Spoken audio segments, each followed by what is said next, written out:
Bonjour à toutes et à tous et bienvenue dans cette nouvelle lecture un peu particulière, changement de format. Aujourd'hui une histoire courte, donc avec un début et une fin dans la même vidéo. Je fais cette vidéo car on m'a sollicité par mail pour avoir une histoire à écouter le soir avant de dormir. Donc je vais prendre un ton plutôt monotone. Pareil, je veux dire toute la vidéo, même s'il y a des dialogues. Vous me direz ce que vous en pensez, si vous aimez bien le principe, pour en refaire éventuellement plus tard.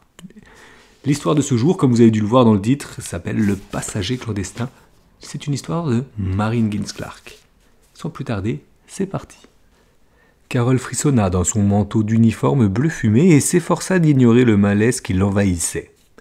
Parcourant du regard le hall de l'aéroport, elle songea que les poupées traditionnelles aux vêtements colorés dans leurs vitrines contrastaient étrangement avec les policiers à la mine sévère qui passaient et repassaient devant elle.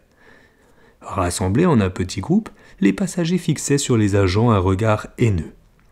S'approchant, elle entendit l'un d'entre eux grommeler « La chasse est trop longue, les chasseurs sont mécontents. » Il se tourna vers Carole. « Depuis combien de temps faites-vous ce métier, mademoiselle ?»« 3 ans, répondit Carole. « Vous êtes sans doute trop jeune pour avoir connu cette époque, mais si vous aviez vu mon pays avant l'occupation. Cette salle était un endroit plein de gaieté alors. Lorsque je suis reparti en Amérique à la fin de mon dernier séjour, il y avait 20 personnes de ma famille pour m'accompagner. Aujourd'hui, aucune n'a osé venir. Il est déconseillé de faire étalage de ses parents américains. » Carole baissa la voix. « Les policiers sont beaucoup plus nombreux aujourd'hui que d'habitude. Savez-vous pourquoi ? » ?»« Un dissident s'est échappé, » murmura-t-il. « Il a été repéré par ici il y a 1 heure. Ils vont sûrement l'attraper, mais j'espère ne pas voir ça. » « L'embarquement est prévu dans une 15aine de minutes, » leur rassura Carole. « Excusez-moi, je dois parler au commandant. » Tom sortait du bureau de piste. Il la regarda et fit un signe d'assentiment. Dans combien de temps son cœur cesserait-il de battre la chamade à sa vue ? Quand pourrait-elle regarder avec indifférence sa haute et élégante silhouette dans l'uniforme bleu marine ? Il était temps qu'elle le voie seulement comme un pilote parmi d'autres et non comme l'homme qu'elle avait si tendrement aimé. Elle s'adressa à lui d'un ton neutre, ses yeux gris imperceptiblement voilés. « Vous désirez me voir, commandant ?» Le ton de Tom fut aussi impersonnel que le sien. « Je me demandais si vous aviez des nouvelles de Paul. » Confuse, Carole dut avouer qu'elle n'avait pas pensé au chef de cabine depuis leur atterrissage à Danubia 1 heure auparavant. Paul avait eu un malaise avant leur arrivée et était resté allongé sur la couchette de l'équipage pendant qu'on remplissait les réservoirs en vue du vol de retour vers Francfort. « Non, commandant, j'étais trop intéressé par la partie de cache-cache à laquelle se livrent ces messieurs. » Elle fit un signe de tête en direction des policiers. Tom acquiesça. « Je n'aimerais pas être à la place de ce malheureux lorsqu'ils l'attraperont. Ils sont convaincus qu'il se trouve dans les parages. » La voix de Tom avait pris une intonation plus familière, et Carole leva vers lui un regard plein d'attente. Mais il avait déjà retrouvé l'attitude du commandant s'adressant à l'hôtesse de l'air. « Soyez gentille, allez voir si Paul n'a besoin de rien. Je vais demander au personnel au sol de faire embarquer les passagers. »« Bien, commandant. » Elle se dirigea vers la porte donnant sur la piste. L'aérodrome glacial semblait désolé dans la semi-obscurité de ce soir d'octobre. 3 policiers entraient dans l'avion à côté du sien. Un frisson parcourut Carole à leur vue tandis qu'elle montait à bord et se dirigeait vers Paul. Il dormait. Elle étendit doucement sur lui une seconde couverture et gagna la cabine. « Encore 10 minutes et tout le monde aurait embarqué, » se dit-elle en consultant sa montre. Elle sortit son miroir de poche, passa un peigne dans les courtes boucles blondes qui s'échappaient de son calot. Une sueur d'effroi l'envahit en apercevant dans la glace le reflet d'une main agrippée à la tringle du rideau de la penderie derrière son siège. Quelqu'un essayait de se cacher dans le petit renfoncement. Elle jeta un regard affolé par le hublot, cherchant désespérément de l'aide. Les policiers venaient de quitter l'avion voisin et se dirigeaient vers le leur. « Rangez cette glace, mademoiselle !» Les mots étaient prononcés sans précipitation dans un anglais clair avec un fort accent. Elle entendit les cintres s'entrechoquer et se retourna brusquement pour se trouver face à un très jeune homme au regard bleu et vif sous une épaisse crinière blonde. « Je vous en prie, ne craignez rien, je ne vous ferai aucun mal. » Il jeta un coup d'œil par le hublot vers les policiers qui approchaient rapidement. « Y a-t-il une autre sortie dans l'avion » La frayeur de Carole prit une autre forme. C'était pour lui à présent qu'elle éprouvait un sentiment imminent de catastrophe. Les yeux emplis d'épouvante, il s'écarta du hublot comme un animal pris au piège, implorant, aux abois, la main tendue vers Carole, la voix pressante.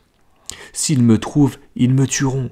Où puis-je me cacher ?»« Je ne peux pas vous cacher, » protesta Carole. « Ils vous découvriront en fouillant l'avion et il m'est impossible de compromettre la compagnie. » Elle se représenta le visage furieux de Tom si la police découvrait un passager clandestin à bord, surtout en apprenant que c'était elle, Carole, qui l'avait caché.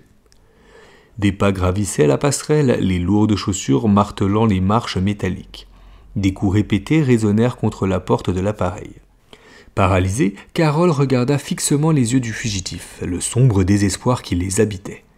Elle parcourut fébrilement la cabine du regard. La veste d'uniforme de Paul était accrochée dans la penderie. Elle la sortit, saisit sa casquette sur l'étagère. « Mettez ça, vite !»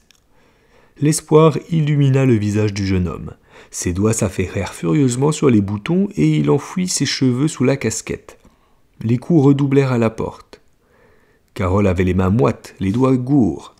Elle poussa le jeune homme sur le siège arrière, s'empara à la hâte du livre de bord et éparpilla les formulaires de déclaration sur ses genoux. « N'ouvrez pas la bouche. S'il demande votre nom, je dirai Joe Reynolds et prierai le ciel pour qu'il ne vérifie pas les passeports. » Elle crut que ses jambes ne la porteraient jamais jusqu'à la porte de l'avion. Au moment où elle actionnait la poignée, elle prit conscience de ce qu'elle venait de faire, du piètre déguisement dont elle avait affublé ce malheureux garçon. Comment pouvait-elle empêcher les policiers de fouiller l'avion ? La poignée tourna et la porte s'ouvrit. Elle se posta en travers de l'entrée et s'obligea à prendre un ton agacé en s'adressant aux 3 hommes en uniforme. « Le steward et moi-même sommes occupés à vérifier les papiers d'embarquement. Pour quelle raison venez-vous nous déranger ? » « Vous n'êtes pas sans savoir que l'on recherche un fugitif. Vous n'avez pas le droit d'entraver le travail de la police. »« C'est mon travail que vous entravez. J'en informerai le commandant de bord. Vous n'êtes pas autorisé à pénétrer dans un appareil américain. »« Nous fouillons tous les avions stationnés sur la piste, » répliqua sèchement l'homme qui menait l'opération. « Écartez-vous, je vous en prie, je ne voudrais pas être obligé d'entrer par la force. » Il était inutile de discuter.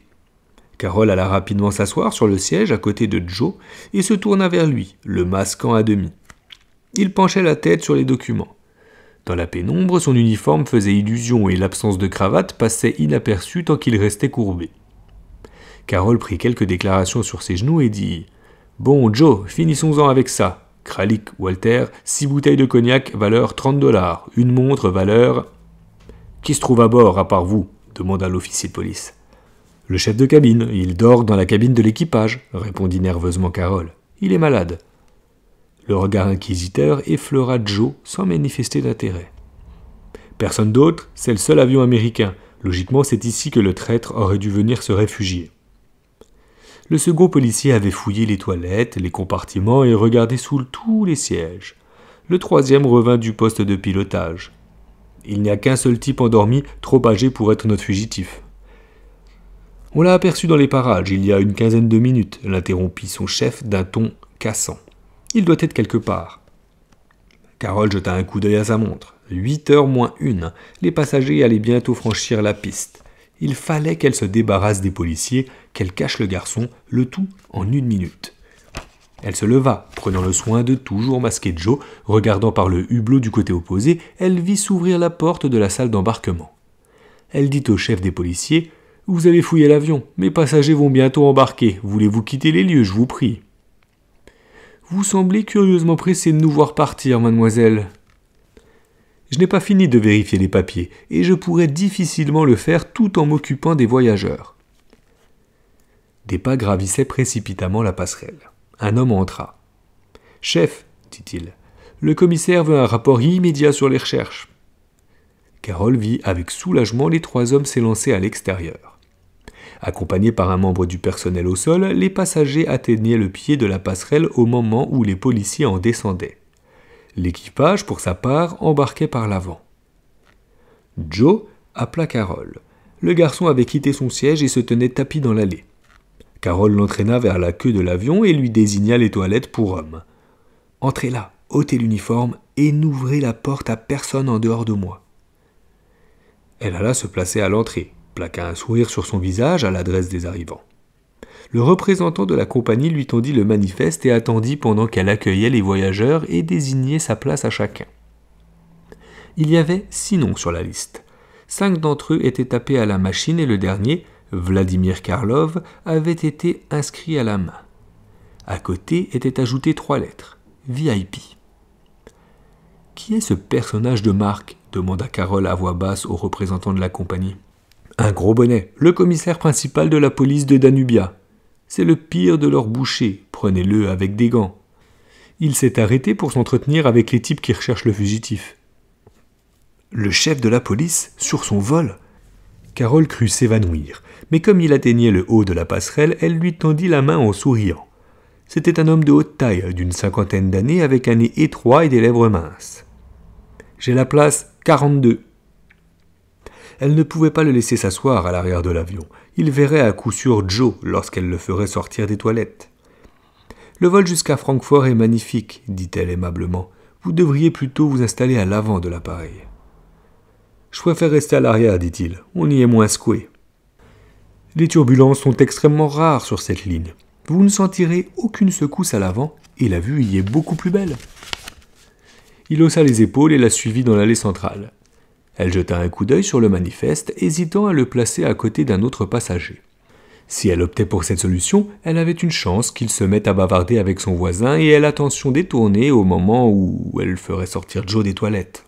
Mais, se rappelant des commentaires agacés des voyageurs à propos de la poursuite du dissident, elle se ravisa, le conduisit à la place numéro 3, plaça son sac dans le casier au-dessus de sa tête et lui recommanda d'attacher sa ceinture. L'occupant de la place 7 se leva et commença à se diriger vers l'arrière. Carole le rejoignit à la porte des toilettes pour hommes. « Monsieur, voulez-vous rejoindre votre place, s'il vous plaît? Nous allons décoller d'un instant à l'autre. » Le visage de l'homme était blême. « Je vous en prie, mademoiselle, je vais être malade, j'ai toujours peur au moment du décollage. » Carole le prit par le bras et le força à retirer sa main de la poignée de la porte sans lui laisser le temps de s'apercevoir qu'elle était fermée. « J'ai des cachets qui vous soulageront. Tout le monde doit rester assis jusqu'à ce que nous soyons en vol. » Après l'avoir accompagné à sa place, elle prit le micro. « Bonsoir, je suis votre hôtesse, Carole Dooling. Je vous prie d'attacher vos ceintures et de ne pas fumer avant l'extinction du signal lumineux à l'avant de l'appareil. Notre destination est Francfort. La durée de notre vol sera de 2 heures et 5 minutes. Un dîner léger vous sera servi dans peu de temps.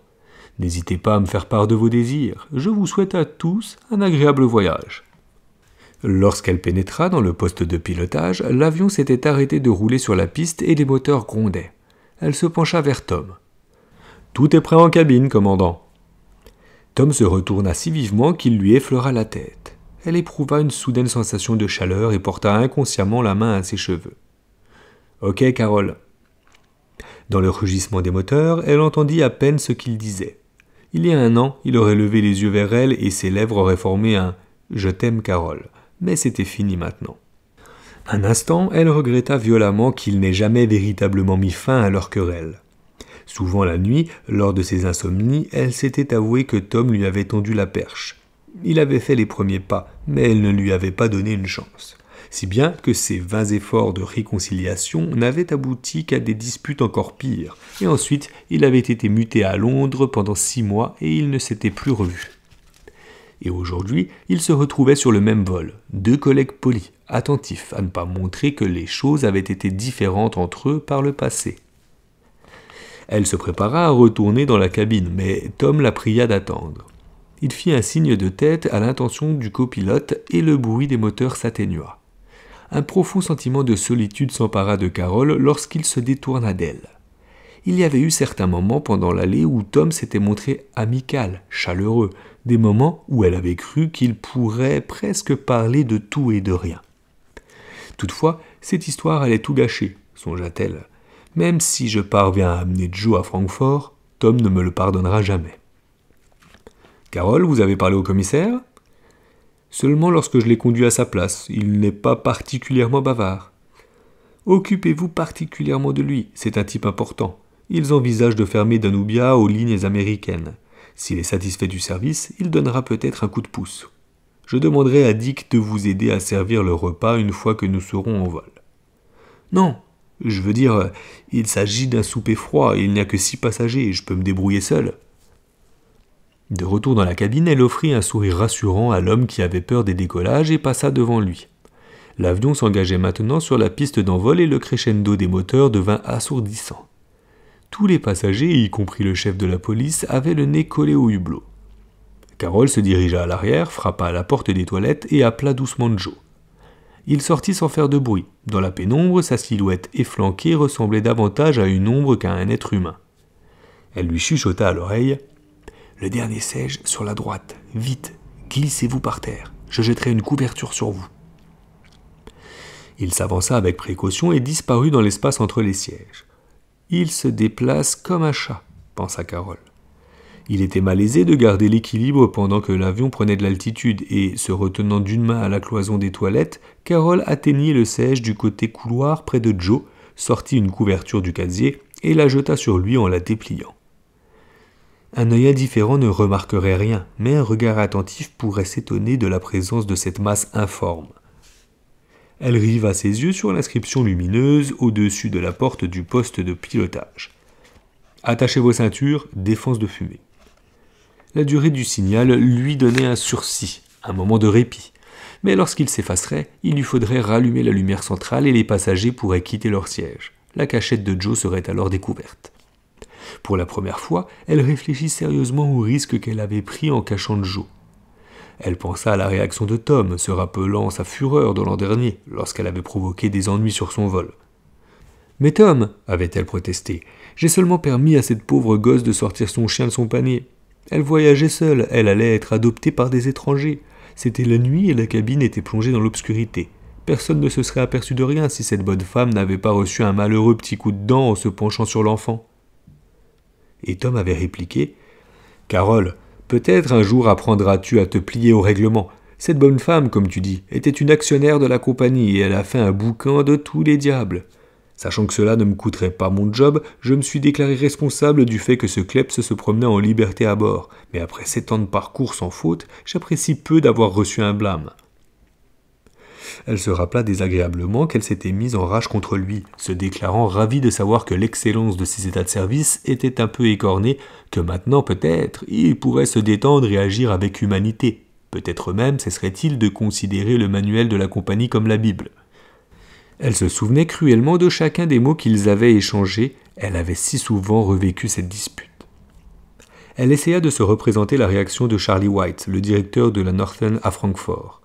Charlie était un homme de la compagnie, lui aussi. Il aimait que ses avions arrivent et partent à l'heure, que les passagers soient pleinement satisfaits. Charlie serait hors de lui en se voyant obligé de rapporter à la compagnie la présence d'un passager clandestin et il la suspendrait de ses fonctions, s'il ne la virait pas purement et simplement. La couverture de Joe bougea légèrement, lui rappelant brutalement qu'elle devait au plus vite trouver un endroit où le cacher en sécurité. L'avion prenait de la vitesse, et voyant s'effacer le signal « Attachez vos ceintures », Carol se leva lentement.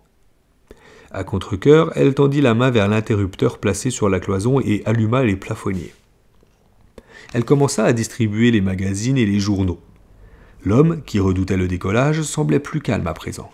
« Votre pilule m'a été d'une grande aide, mademoiselle. » Il accepta un journal, chercha ses lunettes. « J'ai dû les laisser dans mon manteau. » Il se leva, se préparant à aller vers l'arrière.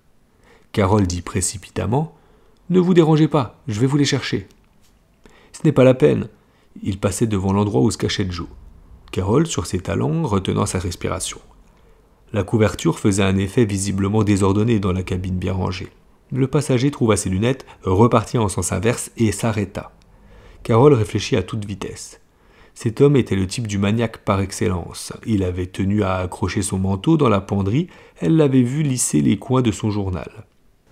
Dans une seconde, il allait ramasser la couverture. Il se penchait déjà, disait « Ceci a dû tomber. »« Oh, je vous en prie !» Carol posa sa main sur son bras, le serrant fermement. « Je vous en prie, ne vous donnez pas ce mal, je reviendrai la ramasser. » Elle le poussa imperceptiblement vers l'avant de l'appareil, le gourmandant gentiment. « Vous êtes notre client, si le commandant s'aperçoit que je vous laisse faire le ménage à bord, il va me jeter par le hublot. » L'homme sourit, mais regagna docilement sa place. Carol parcourut la cabine d'un regard anxieux. La couverture était beaucoup trop visible. Chaque fois que l'un ou l'autre des passagers se rendrait à l'arrière de l'appareil, Joe risquerait d'être découvert. « Un magazine, s'il vous plaît, mademoiselle ?» ?»« Bien sûr. » Carole apporta la sélection des journaux à l'homme assis derrière le commissaire, puis elle s'avança vers ce dernier. « Désirez-vous lire quelque chose, monsieur Karlov ?» Le commissaire tapotait de ses doigts minces le bras de son siège, une moue de concentration pinçant ses lèvres. « Il me manque un élément d'information, mademoiselle. On m'a dit quelque chose qui ne cadre pas. Toutefois, un sourire froid étira sa bouche, cela me reviendra. Cela me revient toujours. » Il repoussa d'un geste le magazine qu'elle lui tendait. « Où puis-je boire un peu d'eau ?»« Je vais vous apporter un verre, » dit Carole. L'homme se leva. « Ne vous donnez pas cette peine, j'ai horreur de rester immobile aussi longtemps. Je préfère aller le chercher moi-même. » Le poste d'eau se trouve au fond de l'appareil, à l'opposé du siège où Joe était caché. Le commissaire n'était pas un observateur naïf, il regarderait sous la couverture. « Non !» Elle lui barra le chemin dans l'allée. « On a annoncé une zone de turbulence. Le commandant a demandé que les passagers restent à leur place. » Il jeta un regard significatif vers le signal éteint. « Si vous voulez bien me laisser passer ?» L'avion s'inclina légèrement. Carole vacilla contre le commissaire, laissant volontairement choir son paquet de revues. La situation devenait critique. Il lui fallait seulement gagner du temps. Tom allait sans doute rallumer le signal. L'air exaspéré, le commissaire ramassa quelques journaux. Lui bloquant toujours le chemin, Carole rassembla lentement les autres, les classant soigneusement par taille. Finalement, ne pouvant s'attarder plus longtemps, elle se releva et le signal se ralluma. Le commissaire se renfonça dans son siège et regarda attentivement Carole se diriger vers le robinet, verser un verre d'eau et le lui apporter. Il ne la remercia pas, mais la regarda fixement. « On dirait que ce signal a répondu à vos prières, mademoiselle. Vous n'aviez visiblement pas envie de me voir quitter ma place. » Carole sentit la peur l'envahir, puis la colère. Il soupçonnait quelque chose et s'amusait de ses efforts embarrassés. Elle reprit le verre d'eau auquel il avait à peine touché. « Monsieur, je vais vous mettre dans la confidence. Lorsque nous avons un passager important à bord, il y a une marque inscrite à côté de son nom sur le manifeste. Ce signe implique que nous devons nous montrer particulièrement prévenants à l'égard de cette personne. Vous êtes aujourd'hui ce passager, et je m'évertue à rendre votre vol aussi agréable que possible. Je crains malheureusement de ne pas y parvenir. » La porte du poste de pilotage s'ouvrit et Tom apparut. Les passagers étaient tous assis dans la première moitié de la cabine. Carole se tenait près du dernier d'entre eux. Il était probable que Tom se contenterait de leur dire un mot aimable. Il ne prendrait pas la peine d'aller en queue de l'appareil si personne n'était assis à l'arrière. Tom salua le commissaire, serra la main de l'homme derrière lui, désigna un banc de nuages aux deux amis qui jouaient aux échecs. Carole observa ses gestes avec un pincement au cœur. Chaque fois qu'elle le voyait, un souvenir différent lui revenait en mémoire. Cette fois-ci, c'était le jour du Memorial Day à Gander. Leur vol avait été annulé à cause d'une tempête de neige. Tard dans la nuit, Tom et elle s'étaient amusés à s'envoyer des boules de neige. Tom avait consulté sa montre et dit « Te rends-tu compte que dans 2 minutes, nous serons le 1er juin ? Je n'ai jamais embrassé une femme dans une tempête de neige le 1er juin. » Ses lèvres étaient froides en effleurant sa joue, puis elles avaient trouvé sa bouche et s'étaient réchauffées. « Je t'aime, Carole. » C'était la première fois qu'il le lui avait dit. Carole ravala son chagrin et revint à la réalité. Elle se tenait au milieu de l'allée. Tom était planté devant elle, Joe en danger, et il n'y avait pas d'issue. « Vous êtes certaine de ne pas avoir besoin d'aide, Carole ?» Son ton était impersonnel, mais il la scrutait des yeux. Elle se demanda si lui aussi évoquait certains souvenirs. « Aucun besoin, dit-elle. Je vais commencer tout de suite. » Ce qui signifiait aller à la cuisine et risquer que quelqu'un découvre Joe. Mais Tom se racla la gorge, parut chercher ses mots. Quelle impression cela fait-il d'être la seule femme à bord ? Les mots flottèrent quelques secondes dans l'esprit de Carole avant qu'elle ne comprenne véritablement leur signification. Elle examina tous les passagers successivement, le commissaire, l'homme qui avait peur des décollages, le quadragénaire un peu plus loin, le plus vieux en train de dormir, les 2 joueurs d'échecs. Des hommes, uniquement des hommes. Elle avait désespérément cherché un endroit où cacher Joe, et c'était Tom qui venait de lui en désigner un. Les toilettes pour femmes, parfait, et si simple.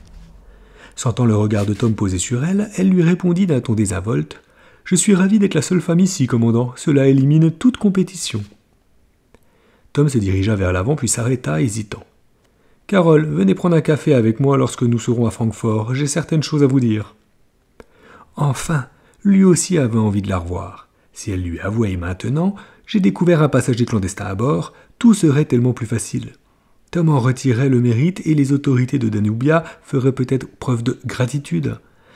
Il était même possible que Norsen voie ses autorisations de vol prolongées, ce qui effacerait dans l'esprit de Tom les ennuis que Carol lui avait causés l'an dernier. Mais elle ne pouvait pas livrer Joe, même pour l'amour de Tom. « Demandez-le-moi une fois que nous serons à terre, si vous le désirez toujours, » dit-elle. Après qu'il eut regagné le poste de pilotage, elle alla s'asseoir à sa place à côté de Joe et examina rapidement les passagers. Le jeu d'échecs absorbait les deux amis.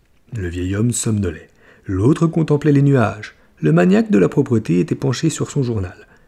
La tête du chef de la police était appuyée sur le dossier de son siège. C'était trop espérer qu'il se fût endormi. Au mieux était-il suffisamment absorbé par une profonde réflexion pour ne pas se retourner. Elle se pencha vers la forme sous la couverture. « Joe, chuchota-t-elle, il faut que vous alliez vers l'arrière de l'appareil. Les toilettes pour femmes se trouvent sur la gauche. Entrez-y et fermez le verrou. » Elle surprit le regard du commissaire au moment où il se retournait dans son siège. « Joe, je vais éteindre les lumières, » ajouta-t-elle précipitamment. « Vous en profiterez pour vous glisser rapidement hors de votre place, vous comprenez ?» La tête de Joe apparut sous la couverture. Ses cheveux étaient ébouriffés et il cligna des paupières dans la lumière. On aurait dit un gosse de 12 ans s'éveillant d'un profond sommeil. Mais, une fois habitué à la clarté environnante, ses yeux eurent un regard d'adulte, las, exténué. Son petit hochement de tête indiqua à Carol qu'il avait compris. Elle se leva. Le commissaire avait quitté son siège et se dirigeait vers elle. En une seconde, elle atteignit l'interrupteur et plongea la cabine dans l'obscurité. Des cris d'inquiétude s'élevèrent. La voix de Carol domina le tumulte. « Excusez-moi, quelle maladroite je suis, et je me suis trompé d'interrupteur. » Le déclic d'une porte qui se referme. L'avait-elle entendu ou simplement voulu l'entendre ?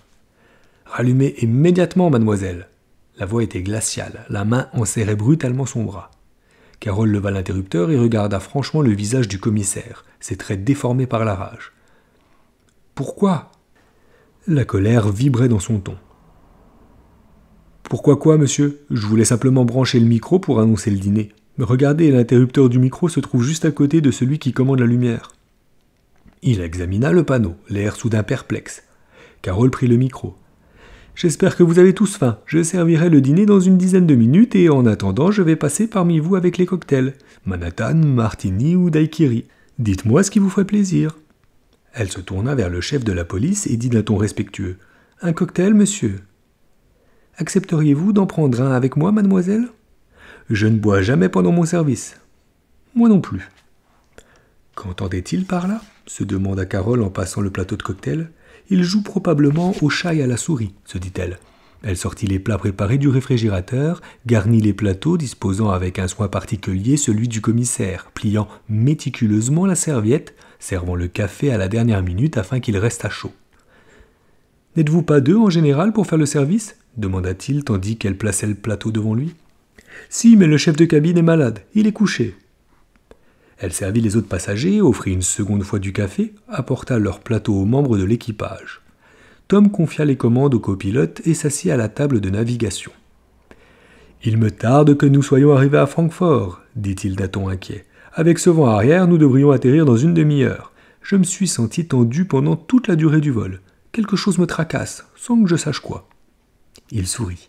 « Je suis probablement fatigué. Peut-être ai-je tout simplement besoin d'une tasse de café, Carol. » Carol entrebâilla doucement le rideau de la couchette de l'équipage. Paul dort depuis un bon moment. Il vient juste de se réveiller et m'a demandé de lui passer sa veste. Il voulait vous donner un coup de main, mais je lui ai conseillé de rester tranquille. Il a l'air crevé. Le sort de Joe reposait sur un équilibre si fragile. Si Paul était revenu dans la cabine, il aurait vu Joe. Si la veste de Paul n'avait pas été accrochée dans la penderie, la police aurait trouvé Joe. Si Tom ne lui avait pas dit qu'elle était la seule femme à bord... « Je vais débarrasser les plateaux du repas, puisqu'il ne nous reste qu'une demi-heure, » dit-elle. Elle les ramassa méthodiquement, commençant par les passagers à l'avant. Le plateau du commissaire était intact. Il le regardait fixement. Un pressentiment retint Carol de le déranger. Elle débarrassa et empila les autres plateaux. Mais un regard à sa montre la prévint qu'ils allaient atterrir dans 10 minutes. Les signaux s'allumèrent. Elle s'avança vers le commissaire. « Puis-je ramasser votre plateau, monsieur ? Je crains que vous n'ayez pas beaucoup mangé. » L'homme se leva brusquement. « Vous avez failli vous en tirer, mademoiselle, mais j'ai fini par trouver ce qui me tracassait. À Danubia, les policiers m'ont dit que le chef de cabine était malade et que l'hôtesse vérifiait les déclarations de douane avec le steward. » Une expression féroce envahit son visage. « Pourquoi ce steward ne vous a-t-il pas aidé à servir le dîner ? » ?»« Parce qu'il n'existait pas. » Ses doigts s'enfoncèrent dans l'épaule de Carole. « Notre prisonnier se trouve dans cet avion et c'est vous qui l'avez caché. » Carole lutta contre la panique qui la gagnait. « Lâchez-moi !»« Il se cache à bord de l'avion, n'est-ce pas ? Eh bien, il n'est pas trop tard. Le commandant doit nous ramener à Danubia. Une fois là-bas, nous fouillerons l'appareil de fond en comble. » Il la repoussa sur le côté et s'avança vivement vers la porte du poste de pilotage. Carole voulut le retenir par le bras, mais il l'écarta brutalement. Les autres passagers s'étaient levés et se tenaient immobiles, stupéfaits. Le dernier espoir de Carole résidait dans ces hommes qui avaient assisté aux recherches avec indignation. L'aiderait-il ? « Oui, il y a un fugitif à bord, » cria-t-elle soudain. « C'est presque un enfant, et vous voulez le tuer, mais je ne vous laisserai pas faire. » Pendant quelques secondes, les passagers restaient paralysés, agrippés au dossier de leur siège tandis que l'avion virait sur l'aile. C'était sans espoir, pensa Carole. Ils ne l'aideraient pas. Mais soudain, comme s'ils comprenaient enfin la scène qui se déroulait devant leurs yeux, les 5 hommes s'élancèrent ensemble. Le plus calme bondit sur le commissaire et l'obligea d'un coup sec à retirer sa main de la poignée. L'un des joueurs d'échecs lui plaqua les 2 bras dans le dos. L'avion accomplissait un cercle au-dessus de la piste, les lumières de l'aéroport pénétraient par les hublots. Un petit rebond, Francfort. Les passagers relâchèrent le commissaire au moment où s'ouvrit la porte du poste de pilotage. Tom se tint immobile dans l'embrasure, examinant sévèrement la scène. « Carole, que diable se passe-t-il » Elle se dirigea vers lui, s'efforçant d'ignorer à la fois le regard haineux du commissaire et l'air interrogatif de Tom. Elle se sentait au bord de l'évanouissement, à bout de force. « Commandant !» Sa langue était épaisse, elle parvenait difficilement à articuler ses mots. « Commandant, j'ai un passager clandestin à déclarer. » Dans le bureau du directeur de l'aéroport, elle savoura une tasse de café chaud. Pendant 1 heure, elle avait vu s'agiter dans la plus grande confusion officiers, policiers et photographes. Le seul point précis avait été la déclaration du commissaire. « Cet homme est un ressortissant de mon pays. Il doit être rapatrié immédiatement. » Et la réponse du directeur de l'aéroport: « Nous regrettons, mais nous sommes tenus de transférer tout passager clandestin aux autorités de Bonn. Si son histoire se confirme exacte, il aura droit à l'asile politique. » Elle contempla sa main que Joe avait embrassée avant d'être remis entre les mains de la police. Il avait dit « Vous m'avez rendu la vie, un avenir. » La porte du bureau s'ouvrit et Charlie White, le directeur de la compagnie, entra, suivi de Tom. « Bon, tout est réglé. » Il regarda Carole droit dans les yeux. « Fier de vous, hein ? Vous vous trouvez héroïque, vous mourrez d'envie de lire les gros titres demain matin ? L'hôtesse parvient à cacher un passager clandestin sur un vol mouvementé en provenance de Danubia ? Les journaux n'imprimeront pas que la Norsen n'aura plus l'autorisation de s'opposer à Danubia et perdra, grâce à votre courage, quelques millions de revenus. Quant à vous, Carole, vous pouvez rentrer directement chez vous. Vous passerez devant une commission à New York, mais en tout cas, vous êtes viré. » Je m'y attendais, mais vous devez comprendre que Tom ignorait la présence du passager clandestin. « C'est le boulot du commandant de savoir qui voyage à bord de son appareil, » répliqua Charlie. « Tom s'en tirera probablement avec une engueulade, à moins qu'il ne se montre héroïque lui aussi et essaie de prendre sur lui la responsabilité de votre geste. Il paraît qu'il l'a déjà fait. » « C'est exact, il m'a couverte l'année dernière et je n'ai pas eu le tact de l'en remercier. » Elle fixa son regard sur le visage étrangement impassible de Tom. « Tom, l'an dernier, vous m'avez passé un savon et avec juste raison. J'étais totalement dans mon tort. Cette fois, je suis sincèrement navré de tous les ennuis que je vous procure, mais je n'aurais pas pu faire autrement. » Elle se tourna vers Charlie, retenant ses larmes. « Si vous avez terminé, je vais aller me reposer à mon hôtel. Je suis morte de fatigue. » Il la regarda avec compassion. « Carole, personnellement, je peux comprendre votre geste. Officiellement. » Elle s'efforça de sourire. « Bonsoir. » Elle sortit et commença à descendre les escaliers. Tom la rattrapa sur le palier. « Écoute, Carole, mettons les choses au clair. Je suis heureux que ce garçon s'en soit tiré. Tu ne serais pas la femme que j'aime si tu l'avais remis entre les pattes de ces bouchers. » La femme que j'aime. Mais Dieu soit loué, tu ne voleras plus avec moi, sinon je prendrai le manche à balai en me demandant ce qui va encore se passer en cabine. Ses bras l'enveloppèrent. Mais si tu n'es pas à bord, je veux que tu viennes me chercher à l'aéroport. Tu peux cacher des espions, des chiens et tout ce que tu voudras sur le siège arrière, Carole. Je te demande de m'épouser. Carole le regarda, plongea ses yeux dans son regard empli de tendresse. Puis elle sentit la chaleur de ses lèvres sur les siennes et il lui redit les mots qu'elle avait tant désiré entendre. « Je t'aime, Carole ». Ils descendirent les dernières marches, leurs pas résonnant dans le hall de l'aéroport sombre et silencieux. C'est la fin de cette lecture. J'espère qu'elle vous aura plu. Alors dites-moi un peu vos commentaires. Je suis curieux d'avoir votre retour. J'espère que voilà, ça vous aura détendu, ça vous aura distrait. C'était une petite histoire sans prétention. Bon, écoutez, j'espère qu'elle aura été aussi agréable pour vous à entendre que moi à lire. Si le format vous plaît, voilà, dites-le moi en commentaire. J'en ai quelques-unes sous le coude que je pourrais lire. Et en attendant, je vous souhaite à toutes et à tous une bonne soirée, une belle journée ou une bonne nuit si tel est le cas. Et je vous dis à bientôt.